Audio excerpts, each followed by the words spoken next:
Survivor's ready. Go! Travis spoken. This island is pretty much full of only two things: snakes and rats. The fake dead grandmother could easily go down as the dirtiest thing ever to be done in this game. I am the king, and I am back. But I've got the $1 million check written already. I mean, I'm the winner. The winner of the first Survivor competition is Rich.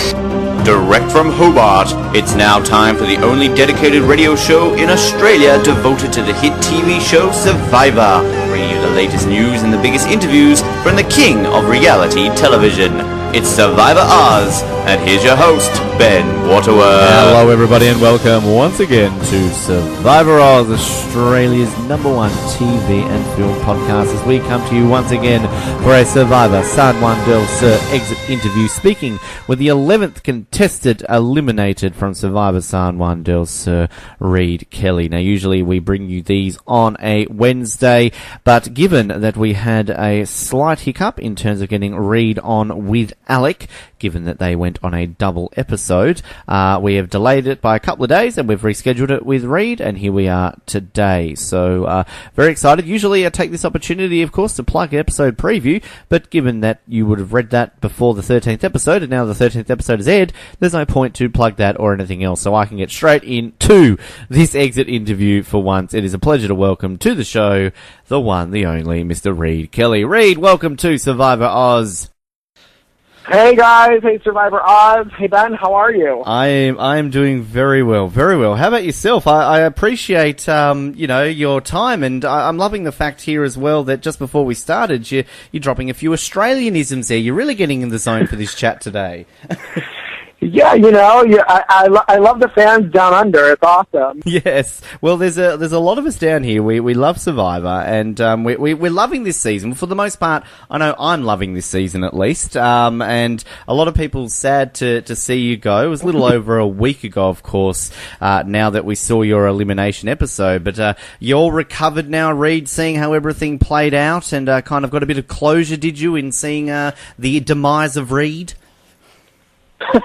Yeah, it's such a bummer to watch your torch get snuffed, I'm not going to lie, but in some weird, sick way, being a huge fan of the show for so long, it's kind of crazy to watch it too, and weirdly gratifying, where you're like, oh my gosh, look, my torch just got snuffed by Jeff Cope. So, yeah, it's interesting to watch it actually happen. I could imagine too that as a fan, it would have been frustrating, I guess, at times, your edits, because I think sort of very early on you seemed to be very quiet, and then kind of things sort of came a little bit further as it went along. And, I mean, certain things that happened out there early on in terms of alliances on Hanapu, particularly when it comes to the Jeremy situation, Reid. Now, I've heard there's been a little bit of things that happened with Jeremy early on. What actually happened with him at the start of the game?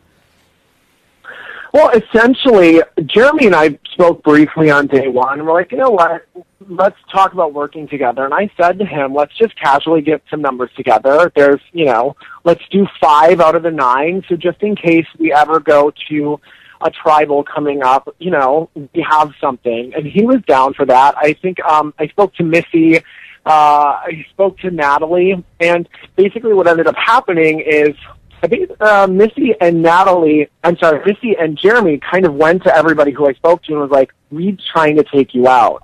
And so that bred distrust among the tribe, and Jeremy later told me, he said, we were doing the exact same thing. I couldn't have 2 of us out there doing the same thing. So that was hard going into the game. But yeah, watching the show and being a fan and then getting an edit that basically didn't exist until post-merge was so strange, because I was like, I know we were winning all the time, but I was still on the show. So it's kind of funny to watch that. And I was like, I was starving too.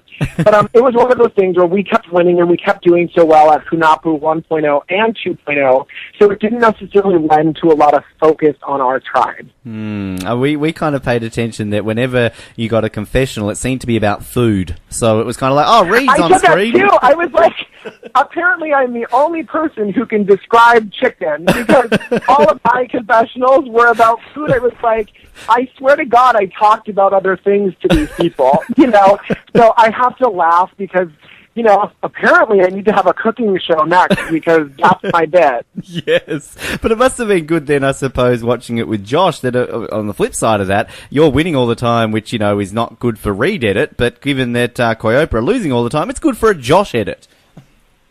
Oh, totally. I mean, Josh's edit's fantastic, because he really had to step up, and it was hard because Josh and I both went into the game with similar strategies. We both wanted to kind of stay a little bit behind the scenes, try not to take over a power role publicly, but be really influential in stuff that was going on. But Josh was over there on Cleopa, and I love them to death, but it was strategizing. They weren't strong on strategy over there. And so once Josh decided to take John Rocker, he basically had no shield over there anymore, so he really had to step up, and people just knew that he was in charge, and they loved him for it. That was one of the things, I think it was in the first tribal, they asked the tribe, who do people like the most? And everyone was like, we love Josh.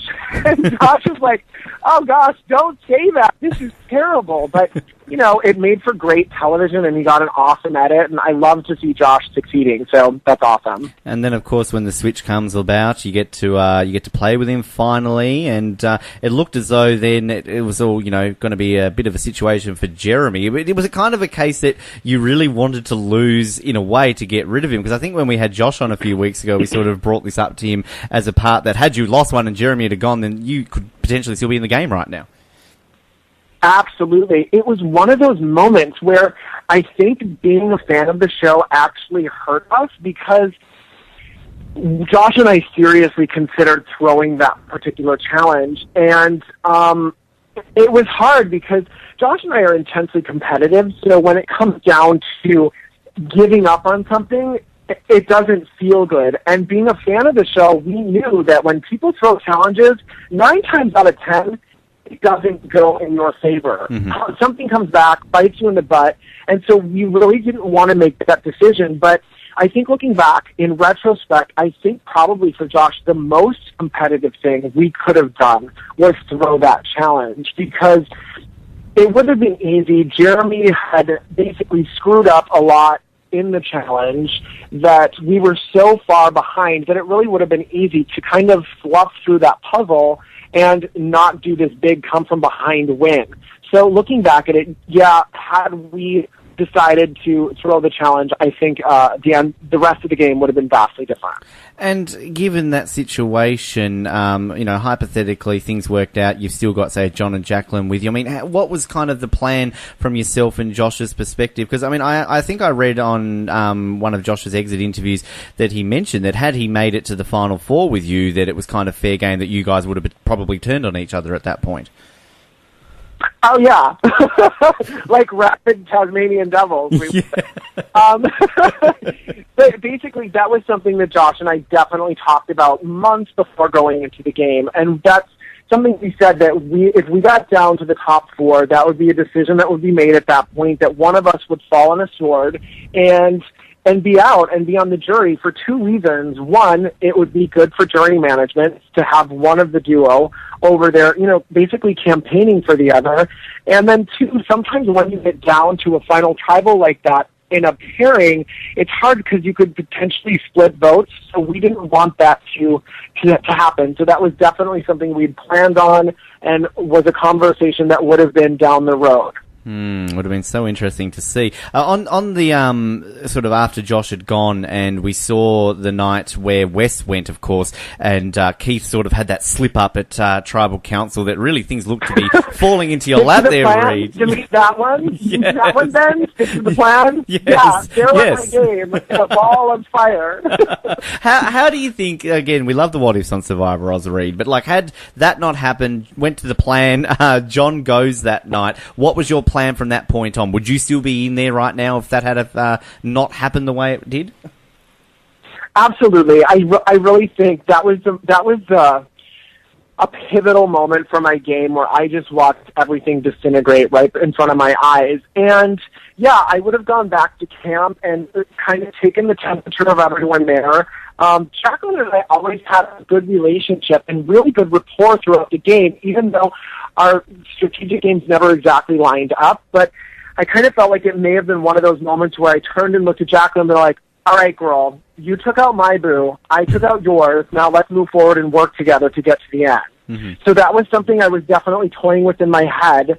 And then also there's the other alliance, with Keith and Wes and Alec and stuff like that, where we could have continued forward that way too. So I felt like I had a world of options. I just needed to get to them, and it was literally on the other side of this boat. So clearly that didn't happen, and people are going to be sending me stick to the plan T-shirts for the rest of my life.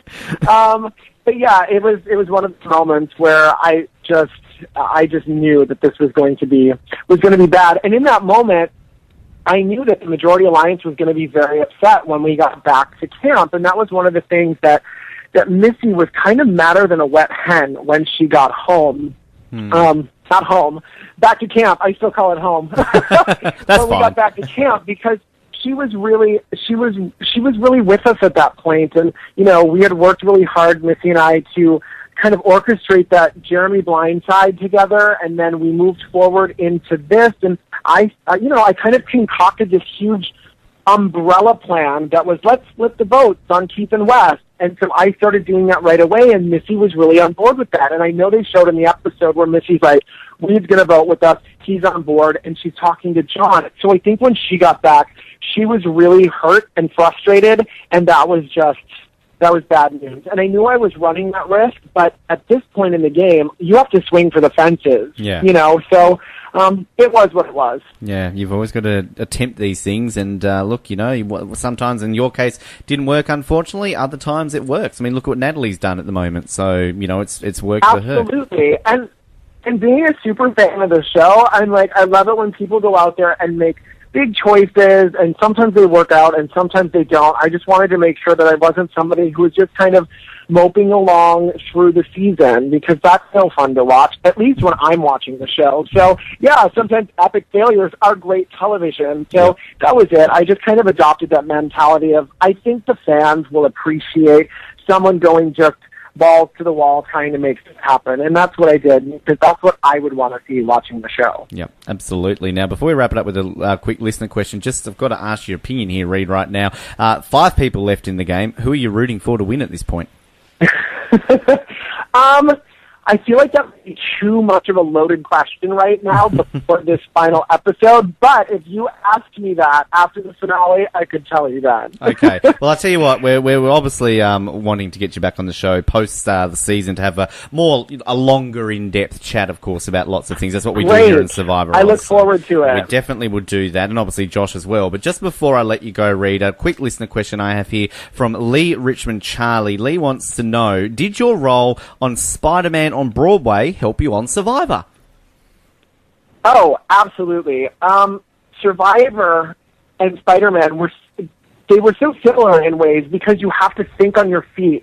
You have to be really strong physically, but have mental acuity, and both of those things came together really well out there and prepared me for Survivor. So, yeah, and then just knowing that you've got some spidey senses that start tingling and trusting those, that also helps too, I think. That is a beautiful comparison. I like it. Well, Reed, massive pleasure, mate. As I said, we'll get you on postseason. We'll chat to you and Josh a little bit more about everything. We'll go into a lot more detail, but we appreciate your time. Enjoy the finale next week when you're off there celebrating the reunion and everything else. Feel free to slip in a Survivor Oz reference at the reunion. I'll just sneakily add that to you if you want to. We appreciate your time on the show here today, mate. Thank you very much. Awesome. Thanks, Brian. You have a good day. There we have it. Reed Kelly, a very fun chat there. Great to get him on the show. And, of course, as mentioned, hopefully get him on post-season, have a bit more of a longer chat with him there to find out more about his time on Survivor. Our John Mish exit interview will be next Wednesday, as per usual, as we get very closer to the finale now. We're less than a week away from deciding, knowing, really, we don't get to decide, unfortunately, of knowing who the winner will be of Survivor, San Juan Del Sur. Who will be the 28th winner of Survivor? We're very much excited to find out. As always, our coverage continues of the season. Outside of the exit interviews, our final power rankings, thank you, Ben, with Troy's and myself and Noah will be out early next week. Our Oz Totsi is available, of course, online as well from last night.